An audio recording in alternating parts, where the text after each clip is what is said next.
I guess I wonder how each of you is recognizing this moment. Where on the clock of fascism are we at this time, Masha?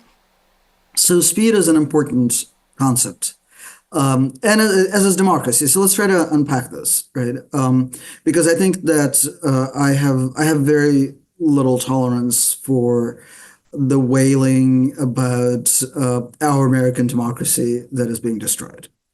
But what I would propose is that democracy is never a state of being. Democracy is a vector of development.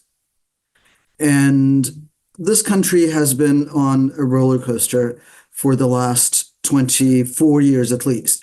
At the same time, we're not living through more terrible Republican policies. We're living through a catastrophic acceleration. Right? That and the difference, I think, between what this country has experienced before and what we're experiencing now is that it is very likely irreversible. If it's not past the point of no return now, it's getting very close to the point of no return. Masha is exactly right that democracy is, as political philosophers would say, it's a practice.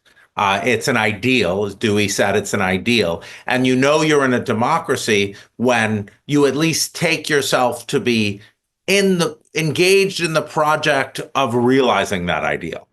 But when you're not following those democratic ideals anymore, when they're not the center of your self-identity, then you can't appeal to those ideals to criticize authoritarianism. And what I see now is this regime shifting the self-understanding of America from having these democratic ideals, however imperfectly, and God knows, they've been imperfect, to a self-identity as loving the United States because we have these great men in our past, and we've conquered the West, and we can punch you in the nose.